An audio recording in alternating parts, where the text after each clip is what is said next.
Bien, pues esta semana nos corresponde ver el aprendizaje esperado. Dice, reconoce la presencia del patrimonio arquitectónico virreinal en México, en el México actual, valora algunas expresiones pictóricas literarias de la época virreinal y asistir a la sesión en línea, que es lo que estamos haciendo en este momento. Déjenme veo cómo va la cuestión de compartir. Acá voy. Y lo que ustedes hicieron fue cerrar el tema anterior, me parece. Déjenme ver si es cierto. La vida intercultural en la Nueva España.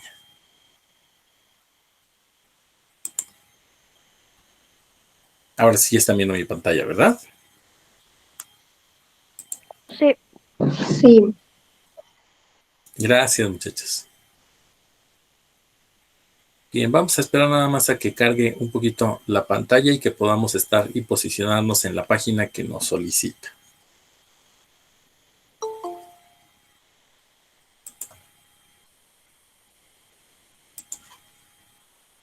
Y este libro ya se va a acabar, ¿ya se dieron cuenta?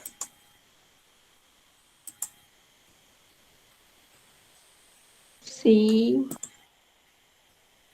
Otro libro que nos acabamos, el de geografía, ¿se acuerdan que también lo acabamos todo? Sí, maestro. Sí, también acabamos ese. Este no va a ser la excepción. Súper bien, vamos.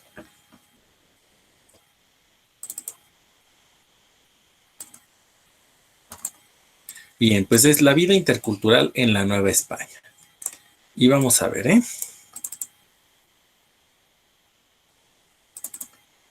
Muy bien, voy a empezar con, voy a darle la oportunidad a Yuda. Yuda, por favor, ayúdame leyendo los dos primeros párrafos de la vida intercultural en la Nueva España, por favor. Sí, maestra. La vida intercultural en la Nueva España. A pesar del estricto control que generó en la Nueva España la organización social por castas, lo cual excluyó a muchas personas de la sociedad por su origen étnico, indígena o africano. Fueron muchas las aportaciones que en la convivencia diaria hicieron los diversos grupos étnicos que se encontraban por diferentes circunstancias. Las formas de trabajo y las técnicas indígenas se mezclaron con el modo de organización y de trabajo europeo. En consecuencia, surgieron métodos muy mexicanos de hacer las cosas. Por ejemplo, en llamada escultura tequit, que significa tributario, se refiere a la influencia de imágenes y la técnica europea fusionada con la técnica y las imágenes indígenas, que dio origen a un conjunto de manifestaciones singulares en la pintura y en la escultura del arte indígena cristiano. Ok, ya habíamos tenido una, gracias Yuda, una sesión en donde habíamos visto el arte y la cultura, pero no alcanzamos a ver todo lo que tenía que ver con esta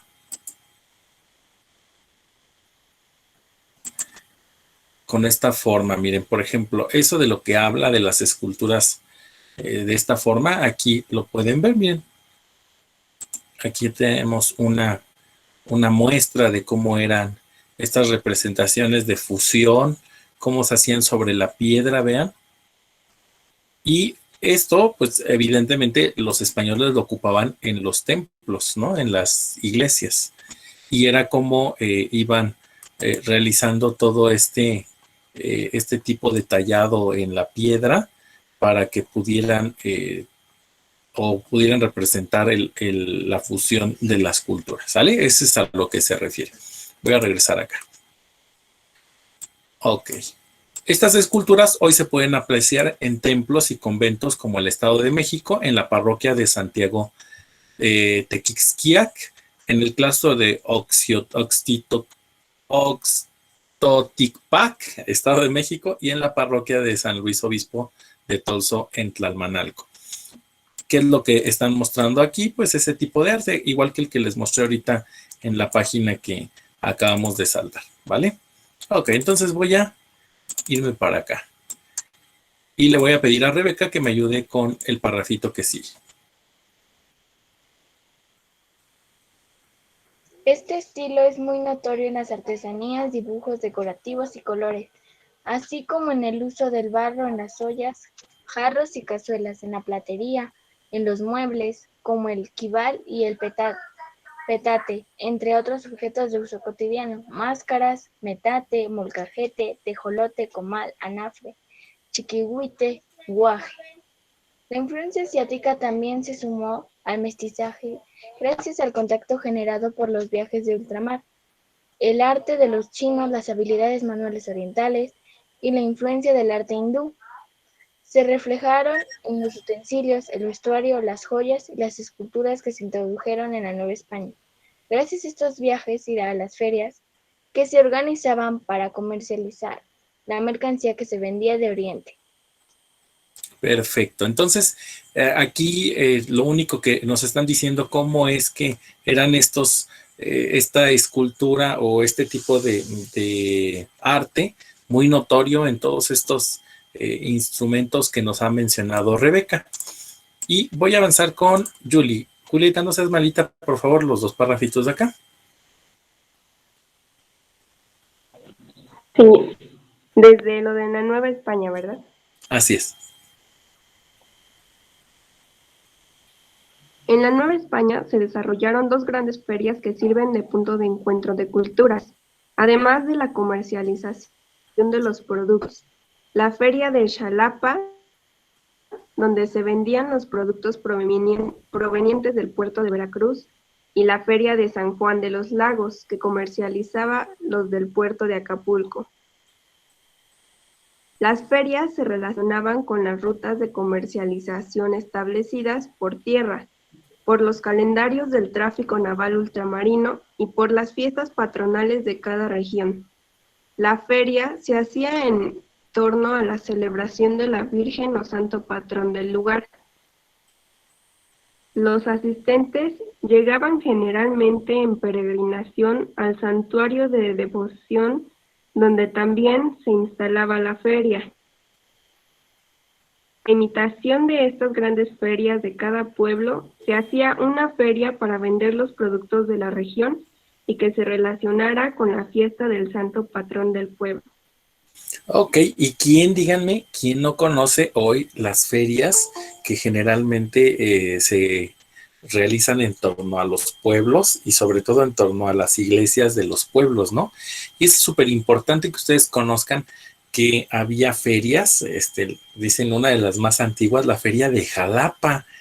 Quien conoce Jalapa en Veracruz entenderá que desde esos momentos de la época novohispana, pues ya se tenían estas ferias, ¿no? O, por ejemplo, la feria de San Juan de los Lagos. ¿Alguna vez han ido a Jalisco a visitar a la Virgen de San Juan de los Lagos? Pues se hacía toda una feria alrededor de la imagen de la Virgen de San Juan de los Lagos y que pues además confluían gente para poder vender y lo que hoy conocemos también como el asunto de las ferias con los juegos mecánicos, los fuegos artificiales, el asunto de la quema de los toritos. Son fiestas ya muy coloridas que se han ido fusionando también con los bailes y las tradiciones mexicanas. Además, dice alguna otra feria que se hacía en el puerto de Acapulco. Muy bien, Julie, muchas gracias. Déjenme, voy a bajar un poquito para acá. Y le voy a pedir ahora a Valentina que me ayude con los siguientes dos párrafitos. La actividad religiosa y comercial resultó ser un puente de comunicación muy favorable entre las clases sociales, pues las ferias se realizaban en las zonas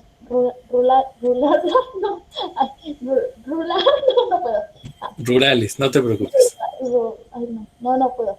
Donde la sociedad transformó un lugar de paso en un lugar de encuentro de peregrinación para venerar a la Virgen o Santo Patrón y vender sus productos. La feria de San Juan de los Lagos cuya economía se basó en la explotación minera y en actividades agropecuarias. Conformó una unidad social en torno a un recinto religioso, aprovechando el cruce de caminos bien conectados con el Bajío y con la Ciudad de México a través del Camino Real de Tierra Adentro. Ok, entonces aquí conectamos las ferias con los caminos reales de tierra adentro, porque sin esos caminos no hubiera sido posible llevar la feria a esos espacios, y además lo conectamos con los espacios mineros, que fueron los primeros grandes pueblos que hubo en la Nueva España. Sin las minas no hubiera habido camino tierra adentro, sin los caminos de tierra adentro no hubiera sido posible las ferias. Y un elemento más, que es la cuestión de la actividad religiosa. Si en esos centros mineros no hubiera habido capillas, no hubiera habido iglesias, entonces no hubiera habido esta necesidad de festejar o celebrar al santo patrono. Entonces son elementos importantes de la cultura en la época novohispana. Voy a continuar, por favor, con Marlon, con ese parrafito que está en ese espacio. Por favor, Marlon, en 1666. En 1666, la Feria de San Juan de los Lagos tuvo una gran importancia en la región, tanto por el culto como por la relevancia de esta. Se tienen registros que en ese año acudieron 2,000 personas. Para 1792, el visitador José Mendeves Valdés, quien estuvo en la feria ese año, escribió el concurso de la gente que pasa de 35,000 almas, con la particularidad de que, siendo el lugar muy corto en su población y terreno, todos se colocan, pero con la mayor estracha. Las ferias, las celebraciones y los festejos se compartían en común, pues la algarabía de una fiesta patronal o de una confraria, de un gremio de artesanos, eran un motivo de celebración para toda la población. En este caso, cada cultura aportó diferentes modos de celebración y divertirse. Ok, muchas gracias, Marlon, te agradezco. Bueno, pues aquí pareciera que está escrito en chino, ¿verdad? O en otro idioma. A ver, te voy a preguntar a Julieta, por favor, ¿qué es algarabía? ¿Sabes lo que es algarabía? No, maestro. La algarabía tiene que ver con la risa, el estar contentos, los juegos. La algarabía tiene que ver con toda esta forma en que los mexicanos se divierten en una fiesta patronal. La algarabía tiene que ver con los juegos, la diversión, el asunto de la música, los colores. Me explico, eso es algarabía. Entonces, por eso esas ferias que en donde se juntaban, dicen, más de 35,000 almas, imagínense en un espacio. ¿Alguien le gusta mucho el fútbol? Levanten la mano si a alguien le gusta mucho el fútbol. Ok, muy bien. Le voy a preguntar a Alejandra. Bueno, no sé si sepan este dato. Les voy a preguntar si saben. ¿Cuántas personas caben en el Estadio Azteca? 11. A ver, vamos a ver. Aquí para eso tenemos el tumbaburros. No, dice le vamos a preguntar a San Google. La capacidad del Estadio Azteca. Ahí está, miren. Pero estamos en imágenes, vamos a poner todo. En el Estadio Azteca, el aforo es de 87,523 personas. Entonces, evidentemente, desde la época novohispana, nos gustaba juntar a mucha gente, no precisamente en un estadio, sino en las ferias. Sí, también en las corridas de toro, porque eran muy populares en ese momento. Y entonces yo quiero que se imaginen una cantidad de personas que más o menos llega a la mitad de lo que sería llenar el Estadio Azteca. Entonces ya más o menos tienen ustedes dimensión de cuánta gente se juntaba en esas ferias. Y cómo con esa algarabía, dice, de la fiesta patronal, dice, o de una cofradía de un gremio, de artesanos, es decir, una cantidad de personas que eran artesanos que se juntaban para celebrar algún motivo en la población, ¿no? Entonces, por eso es que si eran ellos africanos o si ellos eran asiáticos, aportaron todos y cada uno diferentes formas de celebración a nuestra cultura mexicana. Déjenme ver porque ya no sé dónde ando en mi apunte. Me regresé mucho.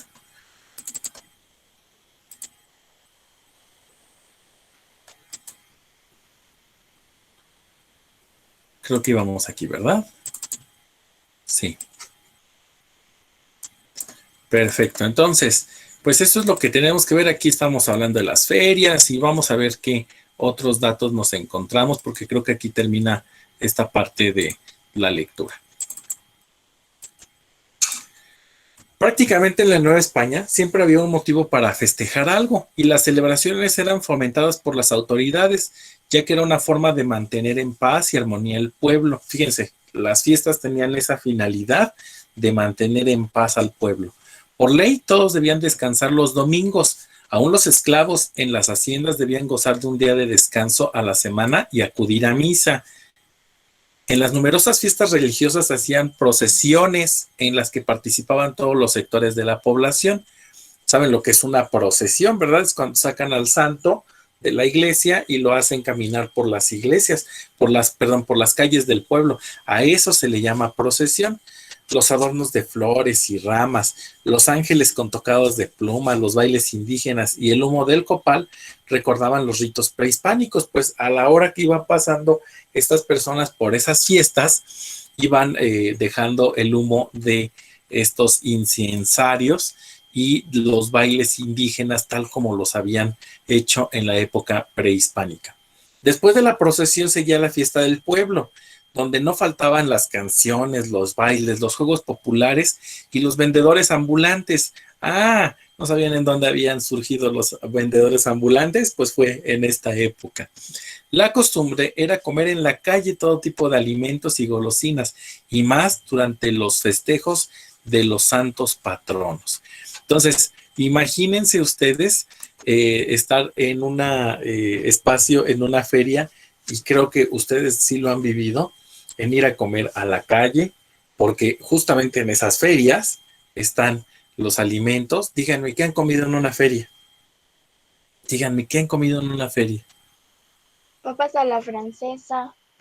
Papas a la francesa, enchilada, Chicharrón preparado. los chicharrones preparados, muy bien. Pan de fiesta. El Pizza. pan de fiesta de pueblo. ¿Qué me dijo Marlon? Yo he comido pizza porque he ido a una feria, a un pueblo que yo conozco, que está por Tecama. Y pues cada enero voy a ese pueblo. Fíjate, y también pizza, que ahora hemos ido incorporando cosas ya de la cultura, por ejemplo, las papas a la francesa, las hamburguesas, las pizzas, pero como dice, por ejemplo, Lilian, había o hay todavía comida muy tradicional como los buñuelos, ¿verdad? Que son una comida muy tradicional, o el pan de pueblo. Bien, había un género de música y baile muy popular en las clases bajas que conmovió a la alta sociedad. Fue denunciado a las autoridades por su sátira social. Era el chuchumbé. Estas canciones pertenecían al género del son jarocho, con raíces en la cultura musical africana que se originó en Veracruz. Pues es muy muy variada la música que tenemos en nuestro país. Dice, esta es parte de la denuncia que presentó Fray Nicolás Montero al Santo Oficio de la Inquisición de Veracruz, haciendo una descripción de las características del canto y del baile chuchumbe. Se canta mientras los otros bailan, o ya sea entre hombres y mujeres, o sea, bailando 4 mujeres con 4 hombres, y que el baile es con ademanes, meneos, zarandeos, contrario sobre todo a la honestidad y mal ejemplo de lo que lo ven como asistentes. Por mezclarse en él manoseos, de tramo en tramo abrazos, y dar barriga con barriga.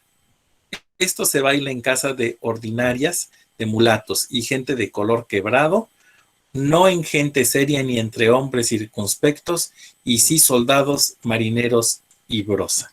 Oigan, ¿qué dirían de los bailes de hoy? ¿Qué dirían del reggaetón, verdad? ¿Se imaginan? Porque pues ustedes ya se imaginarán cómo era esto del chuchumbe. A ver, vamos a ver si encontramos algo, ¿eh? Denme oportunidad. Nos andaban linchando, sí. Y luego imagínense, ¿no? Por decir reggaetón, de lo más ligero. Imagínense, por ejemplo, aquellos que se atrevieran a bailar, los del perreo, ¿no? No, hombre, ya me imagino en dónde pararían todos esos. A ver si lo encontramos como el género, así como nos lo maneja el libro, porque pues hoy han surgido muchos géneros musicales.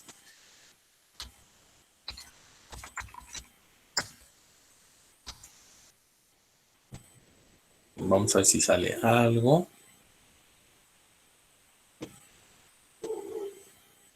Ándele, por ejemplo.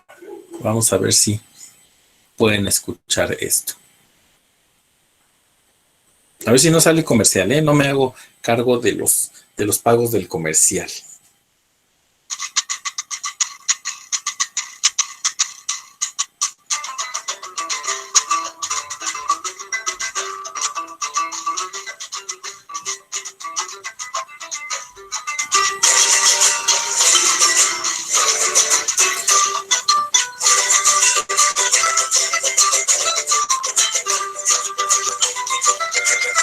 A ver, me voy a detener aquí. ¿Ustedes escuchan eso que decía en la lectura el reporte que le hacían en la Nueva España de esta música? No coincide. No coincide, ¿verdad? Porque nosotros ya estamos en una época más adelantada, mucho más adelantada a esta parte de la sociedad moderna, en donde ya tenemos otro tipo de bailes.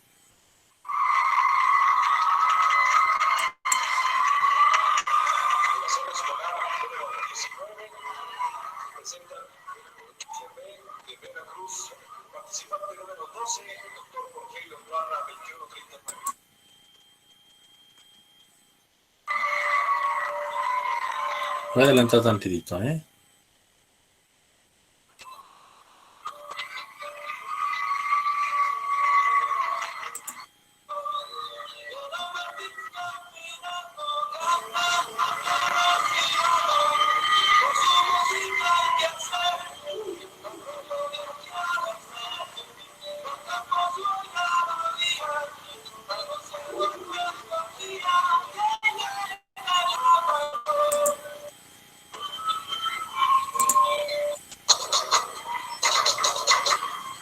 Ahí está.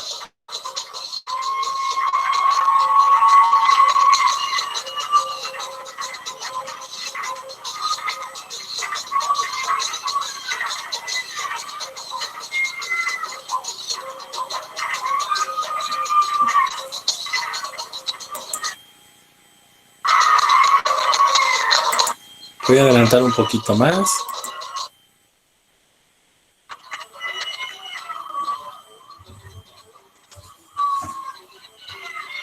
Me voy a adelantar un poquito más. A ver, yo les pregunto, ¿en dónde está lo indecente? En ninguna parte. En ninguna parte. Pero como eran estar frente a frente hombres y mujeres, como era de alguna manera en determinado momento abrazarse, como era en determinado momento tomarse la mano, pues era escandalosísimo. ¿Me explico? Entonces, pero pues no, nada de eso. Otra expresión popular fue el periodismo humorístico surgido de la denuncia popular durante el siglo XVIII. Las personas que se sentían relegadas de los privilegios de la alta sociedad y que criticaban los excesos en los que cayó la aristocracia novohispana, encontraron un medio para manifestar su descontento, del cual fueron víctimas los virreyes, obispos y arzobispos. Hoy hablaríamos de memes, no hablaríamos de periodismo humorístico. Se publicaban en hojas sueltas que se pegaban en lugares públicos y que se conocieron como pasquines.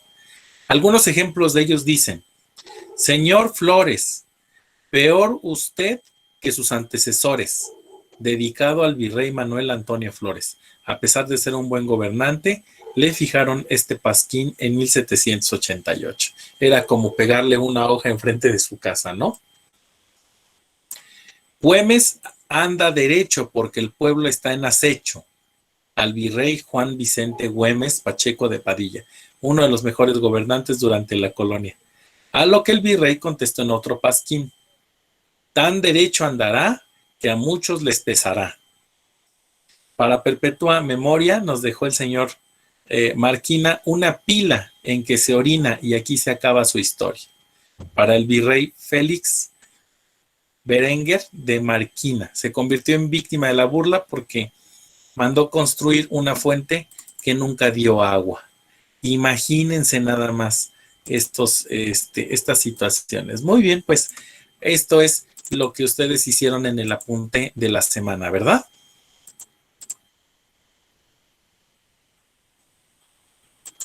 Y vamos a continuar con el patrimonio artístico y cultural de la Nueva España ya la siguiente semana.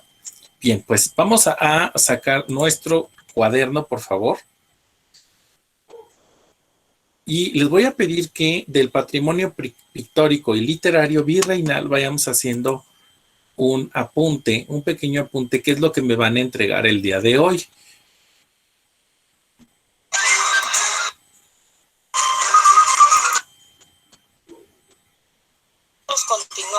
Espérenme, aquí estoy. Profesor. Mándeme. Perdón por salirme de la clase, Dime. Perdón por salirme de la clase, pero es que se dice mi computadora falló, el audio, por eso. No te preocupes. No te preocupes. Apenas vamos a empezar a anotar. Van a poner el patrimonio pictórico y literario virreinal. Anótenlo así, por favor. El patrimonio pictórico y literario virreinal. Patrimonio pictórico y literario virreinal.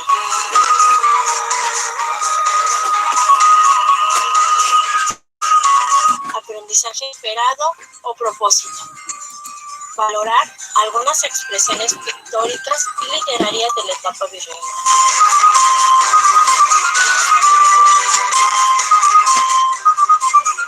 Expresiones pictóricas en Nueva España. El patrimonio pictórico que heredamos en la época virreinal es numeroso y diverso. Dentro de este se encuentran los códices e imágenes, la tradición indígena, las pinturas murales de las iglesias y conventos, así como los cuadros realizados por artistas anónimos y grandes maestros. Durante la época prehispánica, muchos pueblos indígenas elaboraron códices pictóricos para registrar acontecimientos o relatos.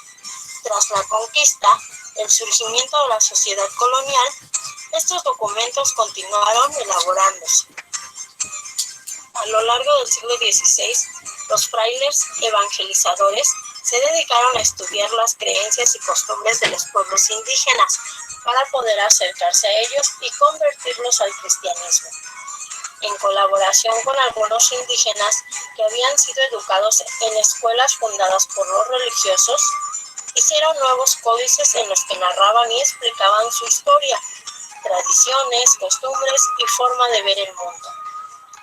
Entre estos documentos destaca el Códice Florentino, elaborado por los informantes de Bernardino de Sahagún en el Colegio de Santa Cruz de Tlatelolco para ilustrar su historia general en las cosas de Nueva España. Además, el Códice Florentino se crearon durante el periodo virreinal cientos de códices. Dichos documentos incluyen imágenes acompañadas de textos escritos con caracteres latinos, en español y en lengua indígena. Estas obras son parte fundamental de nuestro patrimonio pictórico. En ellas se expresa la visión del mundo de los pueblos indígenas. Por ello, se trata de objetos con una gran importancia artística e histórica.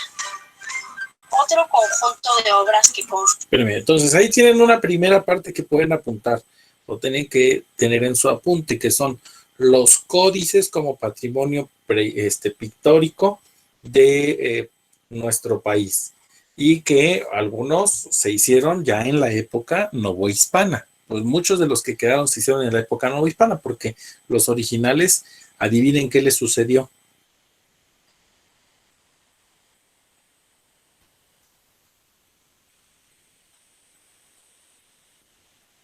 ¿Los quitaron? Fueron destruidos por los españoles, ¿sale? Firma nuestro patrimonio pictórico son los murales que adornan muchos conventos e iglesias del país.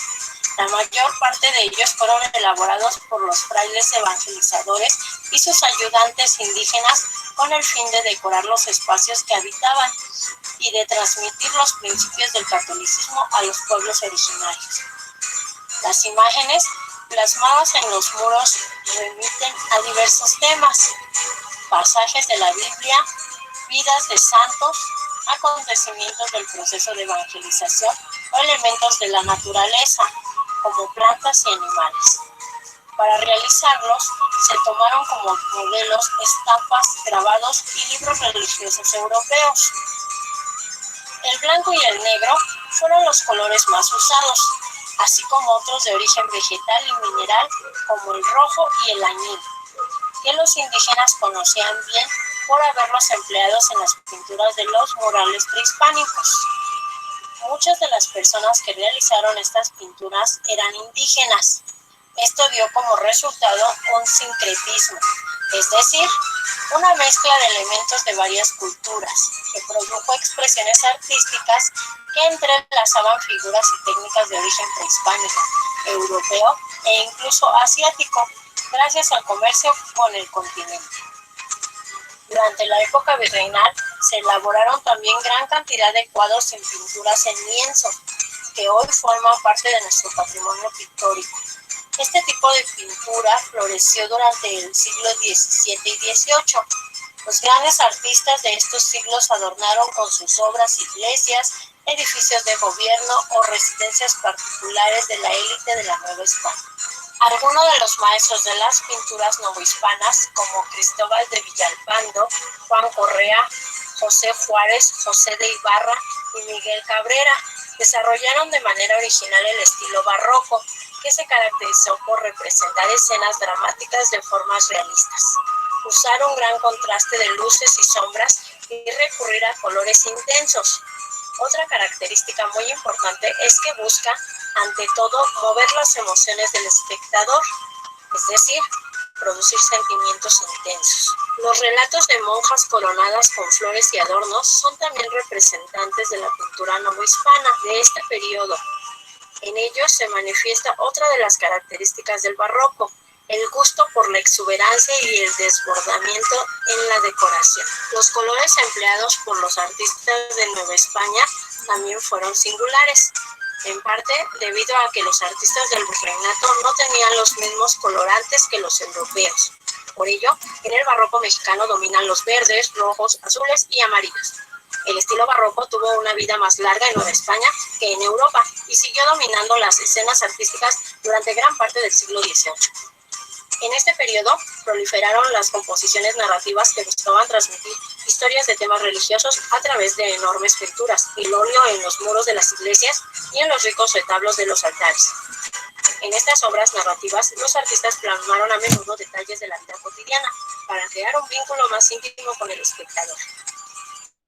Miguel Cabrera es uno de los pintores novohispanos más reconocidos del siglo XVIII. En 1756 publicó un tratado titulado Maravilla Americana en el que analizaba desde el punto de vista artístico la imagen de la Virgen de Guadalupe. Su trabajo fue central en la forma de una nueva generación de pintores novohispanos, quienes llevarían la técnica pictórica a una calidad sin precedentes.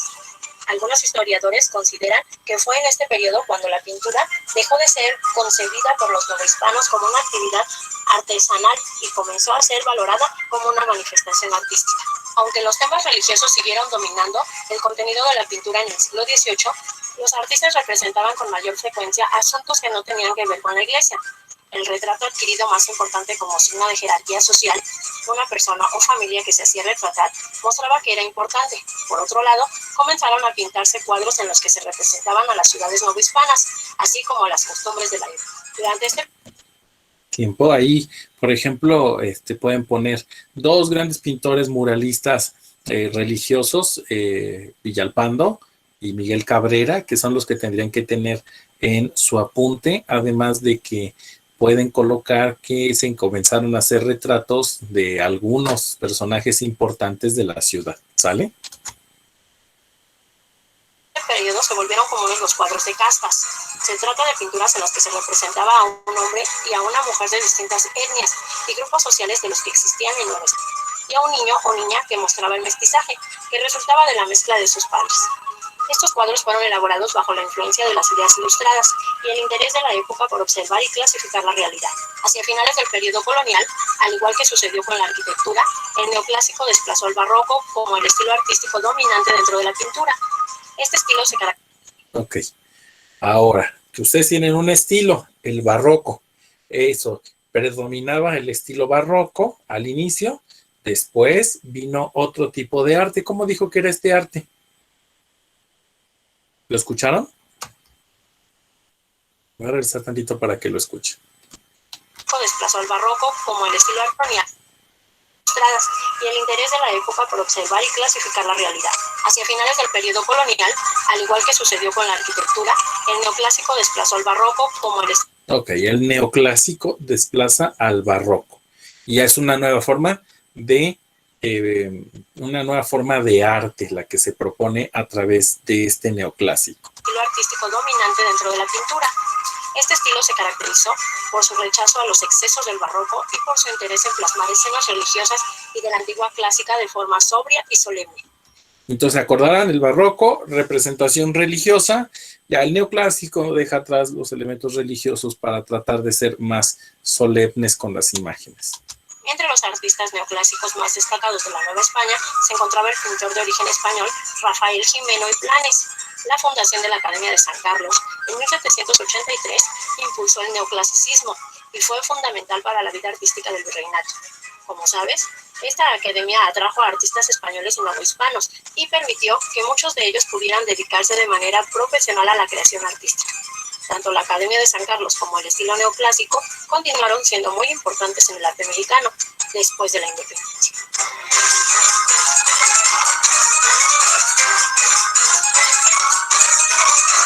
El pensamiento en Nueva España.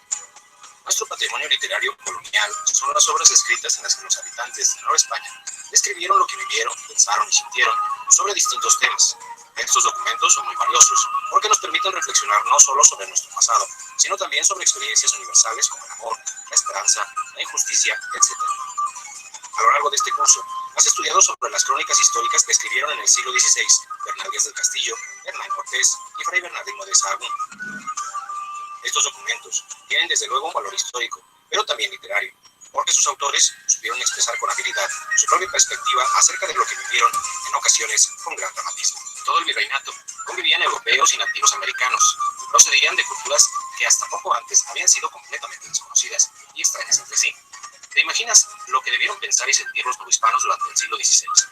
El proceso de conquista y la realidad de la Nueva España motivó ricas reflexiones desde el momento de su fundación. Algunos evangelizadores, como Fray Bartolomé de las Casas, Fray Alonso de la Veracruz y Vasco de Quiroga, escribieron importantes tratados sobre la justicia y la dignidad del hombre, en los que se adelantaron mucho a su época, y en los que anticiparon incluso algunos aspectos de la concepción de derechos humanos que aceptamos en la actualidad. El humanismo de estos evangelizadores se caracterizó por reconocer a los pobladores originales del Nuevo Mundo como personas plenamente racionales que tenían derechos que no podían ser violados por la conquista y el dominio español. Buscaban ante todo cristianizar a los nativos americanos por medio del diálogo para que pudieran practicar un cristianismo que se adaptara a algunas de sus costumbres, siempre y cuando éstas no fueran contrarias a la nueva religión. Sin embargo, las ideas de los evangelizadores humanistas contrastaban con las de la mayoría de los miembros del clero y de la corona. Veían a los indígenas como seres inferiores, carentes de una cultura y racionalidad comparable a la de los europeos. Consideraban que los habitantes originarios de América debían ser sometidos por los españoles. Estas ideas fueron ampliamente desarrolladas por Fray Ginés de Sepúlveda, un pensador español que debatió abiertamente con Bartolomé de las Casas.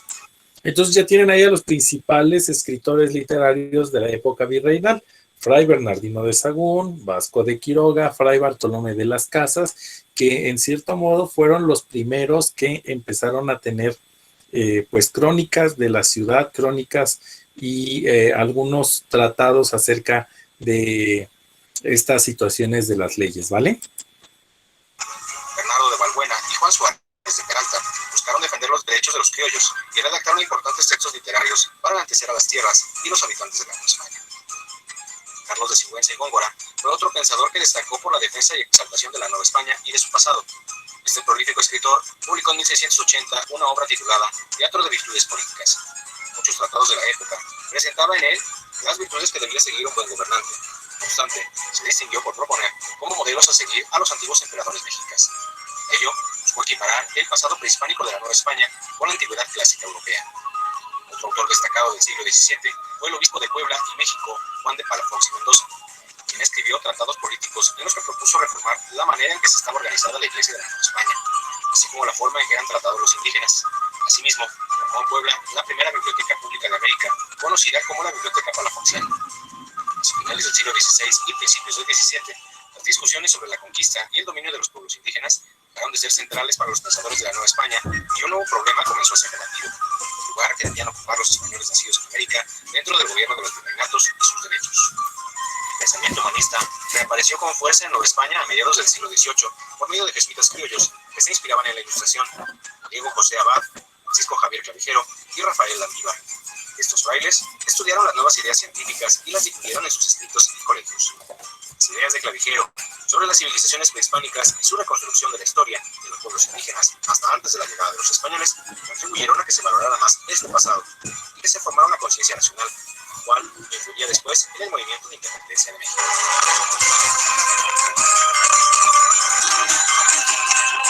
La literatura barroca del virreinato. Bien, pues esta última parte, ya hemos visto a Sor Juana, que es una de las grandes escritoras de la época. Bien, muchachos, ¿alguna duda que tengan acerca del tema? No, No, maestro. Ok. No, maestro.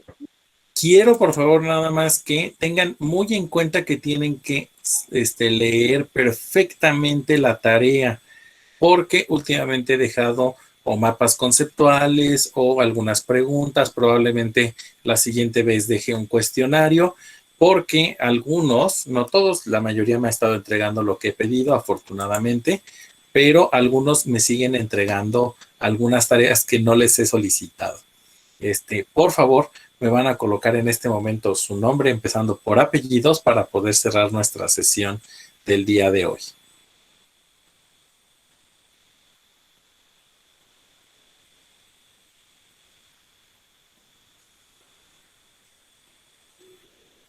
Y conforme vayan poniendo su asistencia, pueden retirarse, muchachos. Les agradezco mucho que hayan estado el día de hoy aquí conmigo. Gracias, hasta luego. Hasta luego. Hasta luego. Cuídense mucho. Hasta luego, maestro. Hasta luego, maestro.